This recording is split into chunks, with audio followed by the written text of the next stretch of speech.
Welcome back to our official YouTube channel of Adda 24/7। मैं हूं आपकी लॉ मेंटोर दीक्षा पांडे और आज हम आपके लिए वापस से जुड़ रहे हैं एक नई सीरीज के साथ और वो इसी सीरीज के कंटिन्यूएशन में जो कि हम आप सभी लोगों के लिए लेके आए थे, जिसका नाम था तुमसे ही होगा, जिसमें हम लोगों ने डिस्कस किया था आप सभी लोगों के लिए जो कि तैयारी अपनी शुरू कर रहे हैं जुलाई से और क्लैट 2026 देने वाले हैं। तो उन सभी लोगों के लिए आज हम एक नया पॉडकास्ट लेके आए हैं जिसमें हम डिस्कस करने वाले हैं वो सारे ही कॉमन टॉपिक्स और वो सारे ही कॉमन डाउट्स जो बच्चों के होते हैं कि करंट अफेयर्स में और लीगल में हमें कैसे पढ़ना है और अब हमारी स्ट्रैटेजी क्या होनी चाहिए। तो मैं और रोहित सर आप सभी लोगों के साथ जुड़ रहे हैं और हम उन सारे ही टॉपिक्स पे आज डिस्कशन करने वाले हैं। Hello sir. हाय मैम, कैसे हैं आप? मैं एकदम बढ़िया हूँ सर। तो बच्चों का काफ़ी ज़्यादा डाउट होता है कि करंट अफेयर्स को लेके कि करंट अफेयर्स कैसे करें और एक मेन डाउट है कि करंट अफेयर्स कब से कब तक करनी है उनको।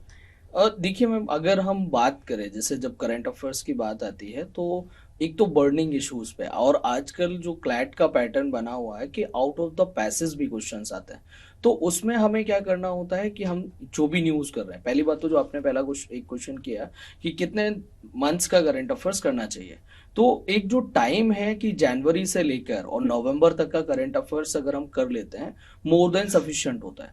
उसमें भी कुछ रेशियोज होते हैं। जब भी हम किसी एग्जाम के लिए प्रिपरेशन करते हैं तो जब एग्जाम की जो डेट है उससे जस्ट 3 मंथ्स का बहुत ज्यादा इंपॉर्टेंट होता है, उसके 6 मंथ्स का और ज्यादा इंपॉर्टेंट होता है, लास्ट 1 ईयर से चांसेस होते हैं कि हाँ क्वेश्चंस आएंगे, बट क्या होता है कई एक न्यूज़ेस ऐसी होती हैं जो मल्टीपल टाइम रिपीट होती हैं, तो वो स्टैटिक फैक्ट में वो क्वेश्चन वहां पे कन्वर्ट हो जाता है या फिर इस तरीके से वहां से पूछ लिया जाता है। और करंट अफेयर्स पढ़ना कैसे चाहिए उसका एक जो स्टैंडर्ड तरीका होता है कि सबसे पहले आपने जो न्यूज उठाई, न्यूज को लेने के बाद में आप जो है उस न्यूज को तो कवर कर ही रहे हैं, प्लस उससे रिलेटेड हिस्टोरिकल, ज्योग्राफिकल या फिर इकोनॉमिकली कोई क्वेश्चंस और क्या बन सकते हैं रिलेट करते हुए, तो वो सारी चीजें हमें कवर करनी होती है। Right sir. क्योंकि बच्चे काफ़ी बार ऐसा करते हैं कि उनको पता चला कि स्टैटिक जीके करनी है तो वो ज्योग्राफी पूरी उठा के पढ़ने लग जाएंगे, हिस्ट्री पूरी उठा के पढ़ने लग जाएंगे। तो आप एक ना टिप बताइए कि वो कैसे अपनी स्टैटिक जीके कवर करें करंट अफेयर्स के साथ। करंट अफेयर्स के साथ में स्टैटिक जीके की अगर हम बात करें तो मल्टीपल सोर्सेज हैं, अलग अलग एग्जाम्स के लिए भी हैं, तो किसी एक सोर्स को फॉलो कर सकते हैं। अदरवाइज तो हमारी टीम जो है वो क्लासेस प्रोवाइड, मैं करंट अफेयर्स एंड जीके के लिए पढ़ा ही रहा हूँ और अलग अलग सब्जेक्ट के लिए सारे रिस्पेक्टिव फैकल्टीज जो है वो सभी क्लासेस ले रहे हैं, रिस्पेक्टिव फैकल्टीज। सो अभी अगर मैं उसमें बात करूँ कि जीके एंड करंट अफेयर्स में आ जाए तो मेरा पैटर्न ये होता है कि सपोज मैं कोई न्यूज मैंने ली है तो न्यूज मैं अभी कोई टॉपिक मैंने लिया और टॉपिक को लेने के बाद में उसको मैंने एक्सप्लेन किया जो भी जिससे भी रिलेटेड थी। उसके बाद में फिर मैं क्या करता हूँ, उसके जितने भी हिस्टोरिकल क्वेश्चंस हो गए, इंपॉर्टेंट बुलेट पॉइंट्स हो गए, ज्योग्राफी से रिलेटेड अगर कोई हो गए या फिर इकोनॉमिक्स में हमें जाने की जरूरत पड़ रही है तो वहां पे जैसे अगर हम प्रीवियस ईयर पेपर की बात करें तो क्वेश्चंस कुछ इस तरीके से भी देखे गए हैं लास्ट ईयर्स में क्लैट के अंदर कि जहां पर न्यूज तो आई है लेकिन उसने क्या किया, उसने 1991 के जो इकोनॉमिक रिफॉर्म हुआ था उसके बारे में पूछ लिया जब एलपीजी इंट्रोड्यूस कराया गया था, और भी ऐसी बहुत सारी अलग अलग न्यूज़ेस हैं जहां पे इस तरीके से क्वेश्चन पूछे जाते हैं। तो हमारी जो क्लासेस होती हैं वो उस तरीके से ही डिजाइन होती हैं कि कोई भी चीज आपकी ऐसा कोई टॉपिक ना हो, ऐसा कोई पॉइंट ना हो जो आपका रह जाए। तो एक तो मैंने आपको बताया कि सबसे बढ़िया सोर्स तो हमारा अड्डा 24/7 का ही है, और दूसरा बाकी आप न्यूज़पेपर के हेल्प से फिर आपको उसमें फाइंड करने पड़ेंगे, मैगजीन्स में फिर जाएंगे तो हिस्टोरिकल जितने भी इवेंट्स हैं, जो भी चीज़ें हैं वो अलग से देखनी पड़ती हैं। तो स्पेसिफिक अगर आपको करना है तो फिर अड्डा 24/7 की क्लासेस।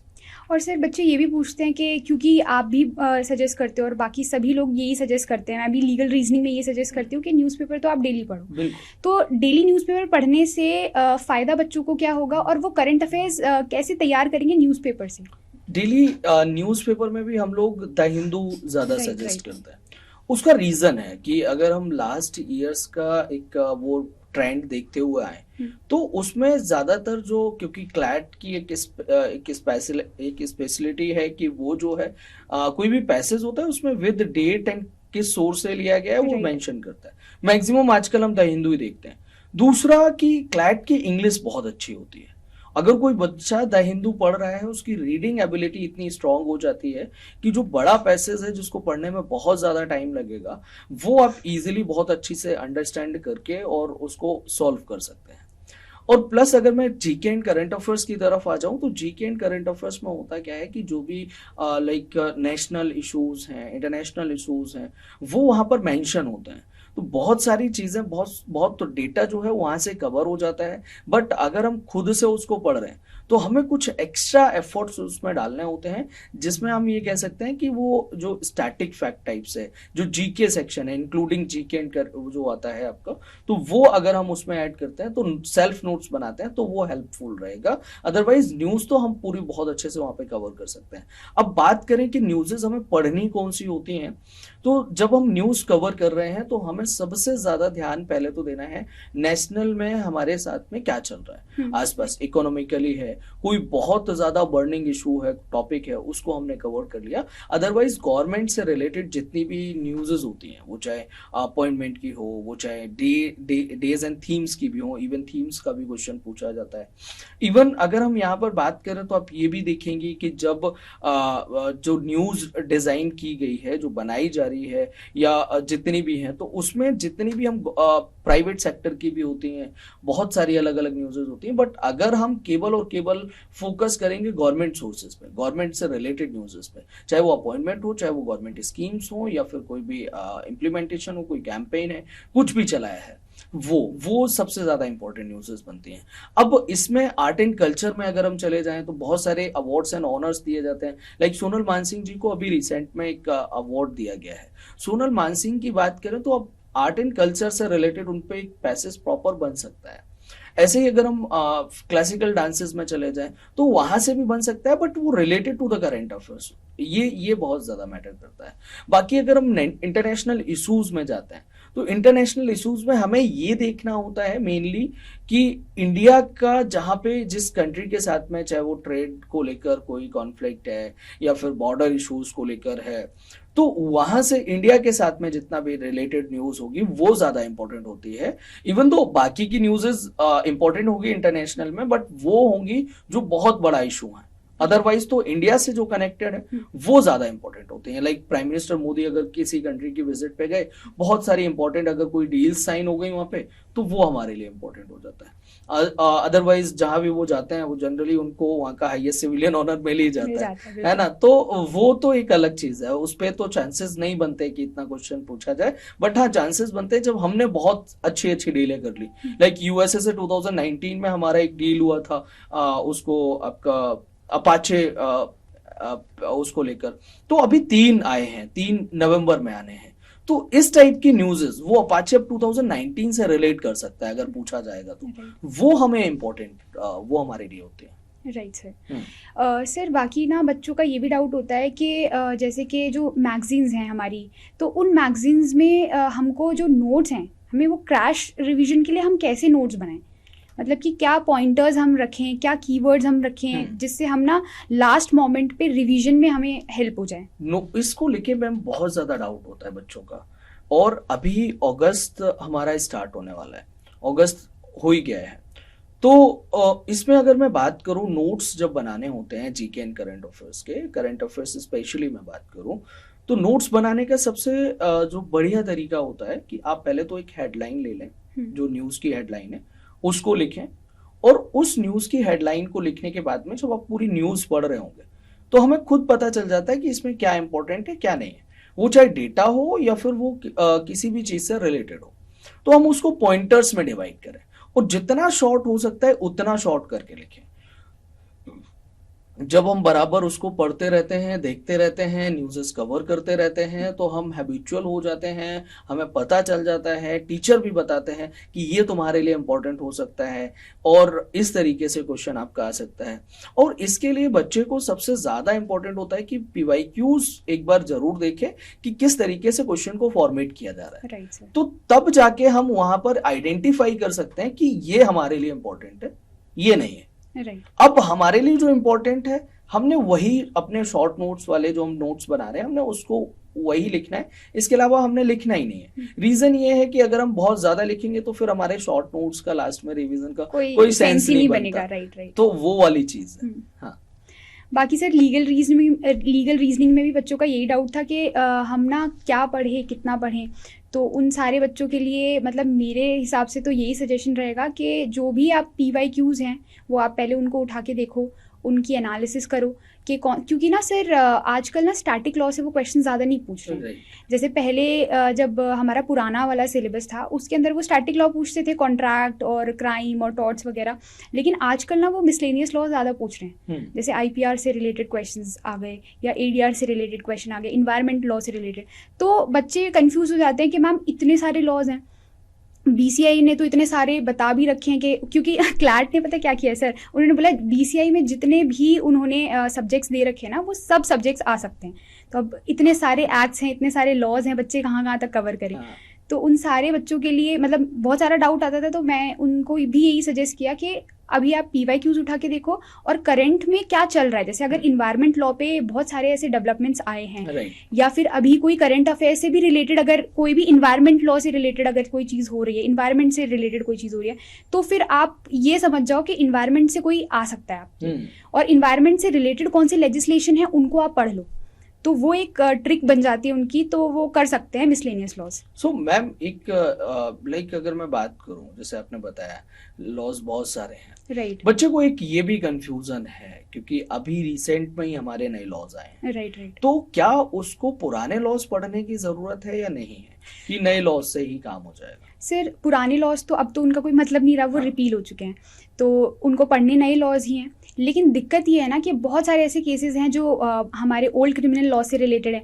मतलब कि जो 1 जुलाई 2024 से पहले जो जितने भी रजिस्टर्ड हुए हैं केस, उन सभी पे अभी भी IPC लग रहा है, CRPC और एविडेंस लग रहा है, और जो 2024 के बाद आए हैं केस उन पे BNS और नए क्रिमिनल लॉज लग रहे हैं। तो हमें दोनों को ही कंपैरेटिव स्टडी करके हमें पढ़ना पड़ेगा, क्योंकि अभी जो जितने भी केस लॉज है ना वो हमको ज़्यादातर 99% ना IPC CRPC old criminal law से रिलेटेड ही मिलेंगे। 4-5 साल बाद 10 साल बाद फिर हमारा BNS वगैरह थोड़ा पिक्चर में आना शुरू होगा।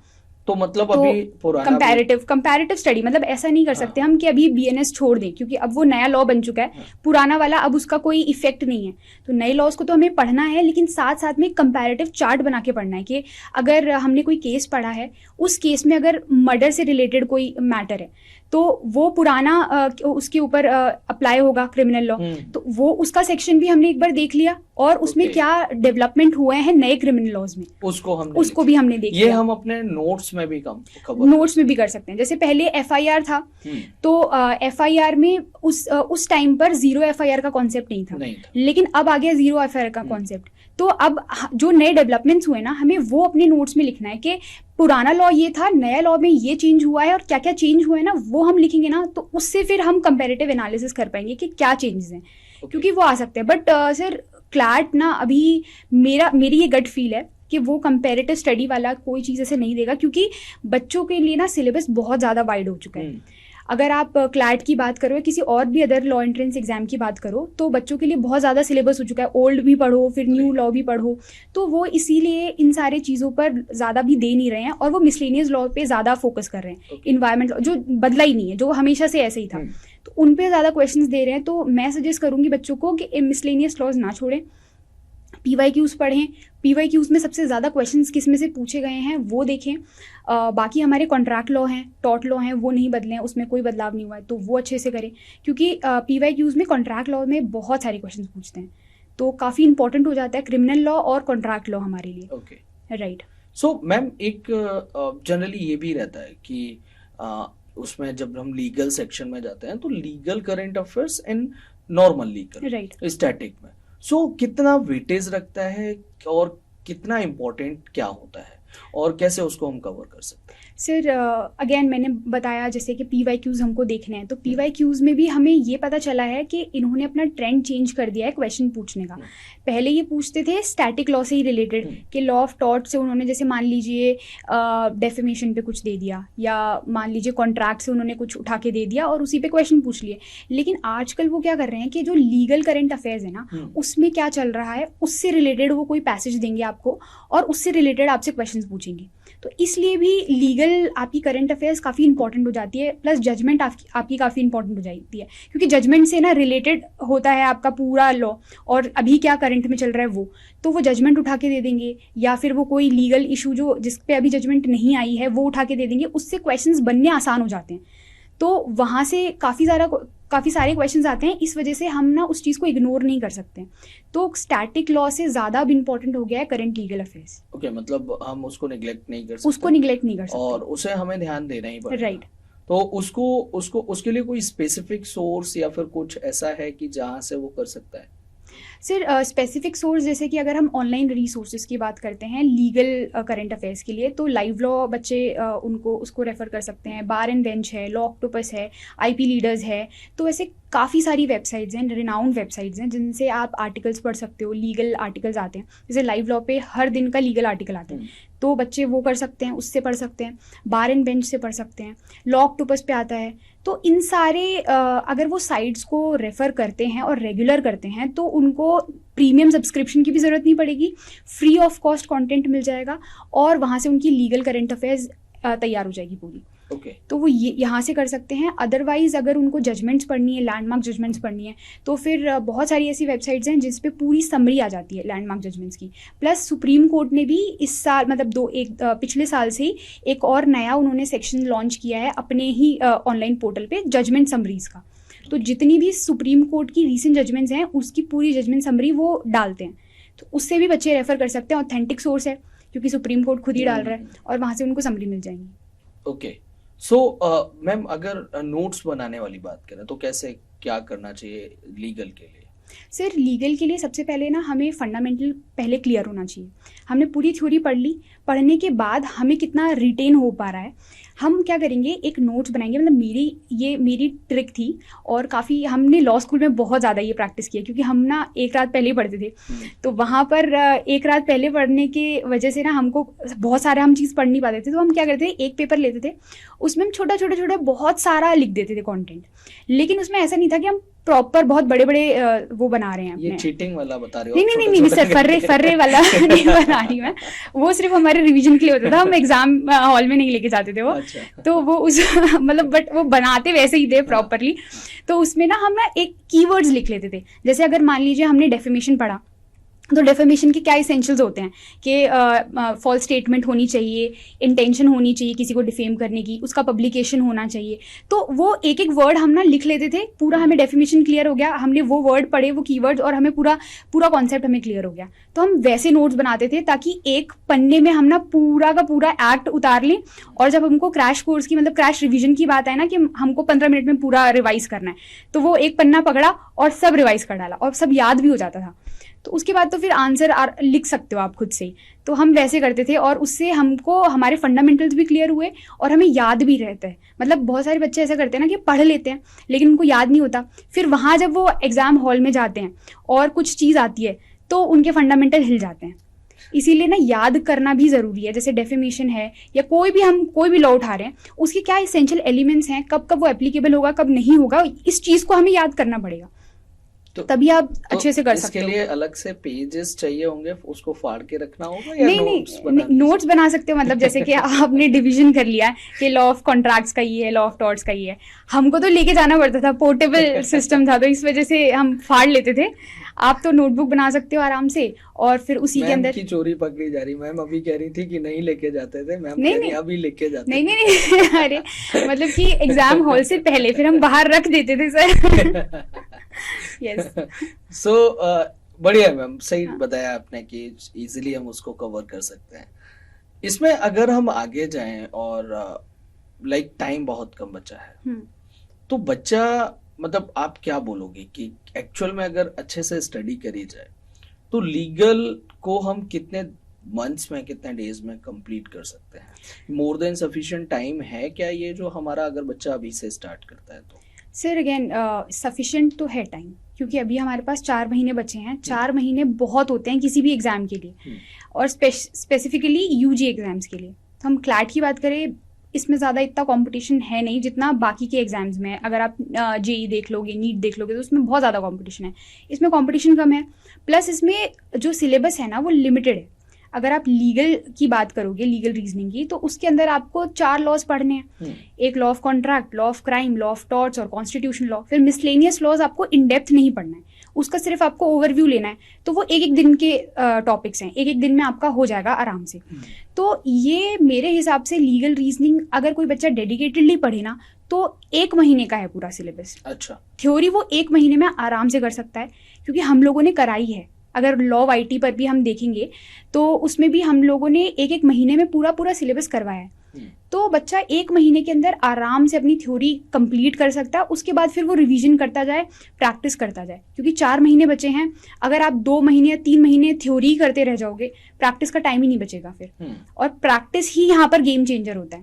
तो जितनी ज्यादा कितने आवर डेली देने होंगे? जैसे आपने 1 मंथ का बोला, तो डेली उसको कितने घंटे की जरूरत पड़ेगी एक्चुअल में? सर मिनिमम वो 3 आवर्स भी अगर स्टडी कर रहा है ना, लीगल जीके प्लस आपका स्टैटिक, दोनों ही आराम से हो जाएगा 3 घंटे के अंदर। 3 घंटे भी मैं बता रही हूँ कि जो मतलब बहुत ज्यादा सीरियस एस्पिरेंट है। ये आप 1 मंथ के लिए कर रहे हो। yes, अगर yes. हम इसको बाइफरकेट करते हैं तो हम ये बोल सकते हैं कि हमारे पास 4 मंथ है। और बच्चा अगर डेली 1 घंटे भी पढ़ रहा है, वो 3 महीने में कंप्लीट करके बैठ चुका होगा। यस, ट्रू है ना? तो मतलब सही है। हाँ? अभी बच्चे लेकिन इस टाइम पे आके डिमोटिवेट हो जाते हैं कि मुझसे नहीं होगा, मैं करूंगा या नहीं करूंगा। अगर हम लीगल में बात करें तो उसको कितना डेप्थ जाने की जरूरत है? बहुत ज्यादा, या फिर बिल्कुल हम थोड़ा थोड़ा उसको समझ लें और वहीं से क्वेश्चन डिजाइन हो सकता है? सर इन डेप्थ में जाने की इतनी जरूरत नहीं है, क्योंकि अभी तो आपको लॉ स्कूल में भी पढ़ना है, तो उसके लिए भी कुछ बचा के रखना पड़ेगा। तो इन डेप्थ में कुछ नहीं पूछते हैं। जैसे क्रिमिनल लॉ भी है, तो क्रिमिनल लॉ में सिर्फ आपसे बेसिक चीजें ही पूछेंगे। आपसे पूरा आईपीसी, सीआरपीसी, एविडेंस, मतलब अब जो चेंज हो गया बीएनएस, बीएनएसएस, वो नहीं पूछा जाएगा। क्रिमिनल लॉ में जैसे मान लीजिए मर्डर हो गया, इंपॉर्टेंट है, थेफ्ट हो गया, रॉबरी हो गया, ये कुछ चीजें इंपॉर्टेंट हैं जिनको आपको समझना पड़ेगा, और एप्लीकेशन कैसा होता है वो आपको करना पड़ेगा प्रैक्टिस के थ्रू। तो उतना ही कर लेंगे ना, सफिशिएंट होगा, क्योंकि वो पैसेज भी तो दे रहे हैं ना आपको। पैसेज के अंदर वो पूरा लॉ बता देंगे आपको, जो आप पढ़ के जाओगे ना वो ऑलरेडी आपको दे देंगे पैसेज में। अब आपको उस नॉलेज को अप्लाई करना है क्वेश्चन के ऊपर और अपना आंसर मार्क करना है।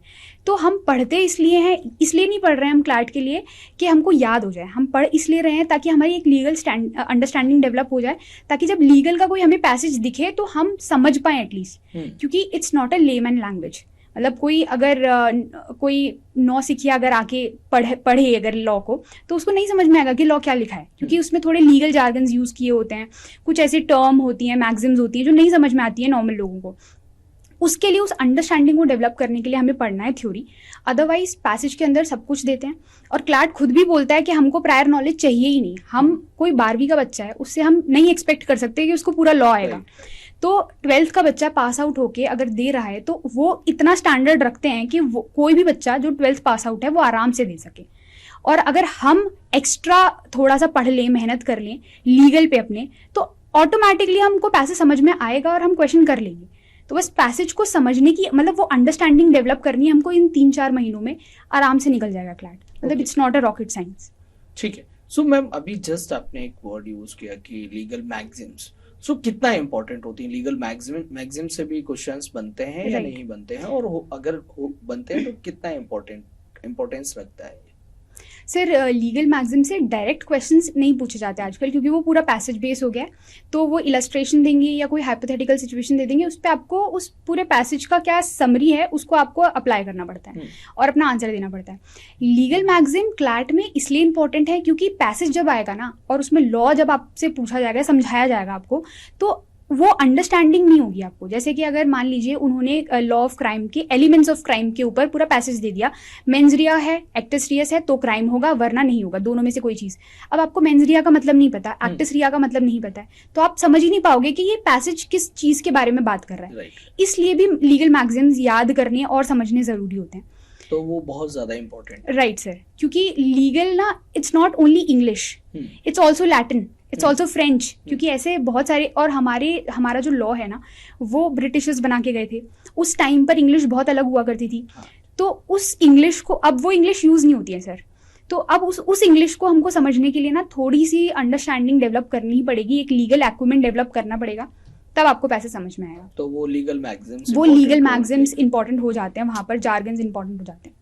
ओके, सो अब अगर लाइक ओवरऑल हमने मैम काफी सारी चीजें डिस्कस कर ली, हमने लाइक कितने घंटे पढ़ना चाहिए, टॉपिक्स क्या क्या इंपॉर्टेंट होते हैं अगर हम टॉपिक्स की बात करें तो सर लॉ ऑफ क्राइम अगर करना इतना टाइम बचा है और इतने टाइम में अगर कम टाइम में करना है तो कौन से टॉपिक्स ऐसे हैं जो सबसे ज्यादा वेटेज रखते हैं? Right sir, law of crime हमें करना पड़ेगा, law of torts, law of contracts, constitution बहुत इंपॉर्टेंट है, आता है क्योंकि उसमें से क्वेश्चंस, और आपके मिसलेनियस लॉज हैं कुछ, जैसे कि आपका इन्वायरमेंट लॉ काफ़ी इंपॉर्टेंट हो जाता है।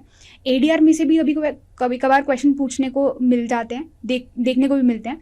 और आपकी कंपनी लॉ है वो थोड़ा सा अगर बच्चे पढ़ लें, क्योंकि कंपनी लॉ से रिलेटेड और आर्बिट्रेशन स्पेशली, इससे बहुत सारे केस लॉज इस साल देखने को मिले हैं, तो पॉसिबिलिटी है कि आपको आर्बिट्रेशन से क्वेश्चन मिल जाए। तो उन मिसलेनियस लॉ को भी अगर बच्चे ना छोड़ें, और जैसे जे एक्ट हुआ, जुवेनाइल जस्टिस एक्ट है, पॉश एक्ट है, ये बड़े बड़े लेजिस्लेशन है, काफ़ी इंपॉर्टेंट लेजिस्लेशन है जिनको बच्चों को नहीं छोड़ना चाहिए। जुवेनाइल तो भी रिसेंटली न्यूज में भी रहा। राइट, तो उससे हम पैसेज एक्सपेक्ट कर सकते हैं, क्योंकि अभी वो रिसेंटली आपका न्यूज में रहा है। प्लस पॉश एक्ट जो है आपका, prevention of sexual harassment at work place, वो इम्पॉर्टेंट हो जाता है। और बाकी आपके लेबर लॉज कुछ थोड़े से मतलब वो इंपॉर्टेंट हैं, उनका एक ओवरव्यू ले लो, मतलब ऐसा नहीं है कि उसको इन डेप्थ में पढ़ना है, एक सेक्शन बच्चा बैठ के पढ़ रहा है, वो नहीं करना है। हमें सिर्फ ओवरव्यू लेना है कि वो लेजिस्लेशन का ऑब्जेक्टिव क्या है और वो किस चीज़ के ऊपर डील करते हैं। उतनी अंडरस्टैंडिंग हो जाएगी ना, तो पैसेज में फिर चीज़ें दी गई होंगी वो समझ के कर लेंगे आराम से बच्चे। तो आपको स्टैटिक लॉ में तो law of crime, contract, tort और कॉन्स्टिट्यूशन, इन चारों को तो बहुत अच्छे से करना है। उसके बाद फिर आते हैं miscellaneous laws. Okay, so ma'am hope हमने बहुत सारी चीजें यहाँ पे डिस्कस कर दी। yes, और ये सीरीज हमारी आगे कंटिन्यू रहेगी। yes, और होप इन लोगों को बहुत ज्यादा हेल्प मिल रही होगी इससे। हमने जो स्टार्ट किया है, और ऐसे और भी बहुत सारे सेशंस, ऐसे और भी बहुत सारी एक्टिविटीज हम लोग करते रहेंगे आने वाले टाइम में। आप क्या कहना चाहोगे बच्चों को? फिर हम इस सेशन को फिर इसी के साथ में यहीं पे एंड करेंगे। यस सर, सो जो हमारी सीरीज थी तुमसे ही होगा, उसके लिए हम भी बहुत मेहनत कर रहे हैं ताकि उन सब बच्चों से हो सके जो आज से भी तैयारी स्टार्ट कर रहे हैं, क्योंकि 4 महीने हैं, 4 महीने में दुनिया पलट सकती है। बिल्कुल। तो ये भी पलट सकते हैं, इनसे भी हो सकता है, और हम पूरी तरीके से लगे हुए हैं बच्चों के साथ। बस शर्त ये है कि वो भी हमारे साथ लगे, पूरी डेडिकेशन के साथ, बिल्कुल होगा और उन्हीं से ही होगा। बिल्कुल, ये मैं लास्ट में बस बोलना चाहूंगी। तो जाते जाते मैं भी यार दो लाइनों के साथ में सेशन को एंड करूंगा। अक्सर करके बोलता हूँ मैं कि सपना देखा है तो जरूर पूरा होगा, सपना देखा है तो जरूर पूरा होगा, बस शुरुआत से करना होगा। बिल्कुल सर। तुझे दुनिया से बाद में पहले खुद के बहानों से लड़ना होगा। ये जो इनके एक्सक्यूजेस और बहुत सारी चीजें रहती हैं, तो सपना तुमने देखा है तो बिल्कुल पूरा होगा, लेकिन शुरुआत से करना होगा, लगना पड़ेगा, मेहनत करनी पड़ेगी। कल tomorrow is never come and tomorrow is never and, ना कल कभी आता है ना कल कभी खत्म होता है। तो हमारी जो क्लासेस चल रही हैं, हमारी जो सीरीज चल रही है, हमने रिसेंटली एक नया बैच भी लॉन्च किया है, 4 मंथ टारगेटेड बैच है, जिसकी क्लासेस 5 अगस्त से स्टार्ट होने वाली हैं। तो उस बैच में बच्चे एनरोल कर सकते हैं। बाकी जो लोग यूट्यूब से करना चाहते हैं वो यूट्यूब से कर सकते हैं। तो बाकी की इन्फॉर्मेशन के लिए आप हमारे नीचे डिस्क्रिप्शन में आपको नंबर मिल जाएगा, और बाकी की क्लासेस जो है वो हमारे इसी यूट्यूब चैनल पे आपको मिल जाएंगी। चैनल पर पहली बार आए हो, सब्सक्राइब जरूर कर लेना। चलते हैं, सेशन को यहीं पे एंड करते हैं। थैंक यू वेरी मच, जय Hind and thank you so much ma'am. Thank you sir, ये आपने अच्छा शेयर किया, थैंक यू।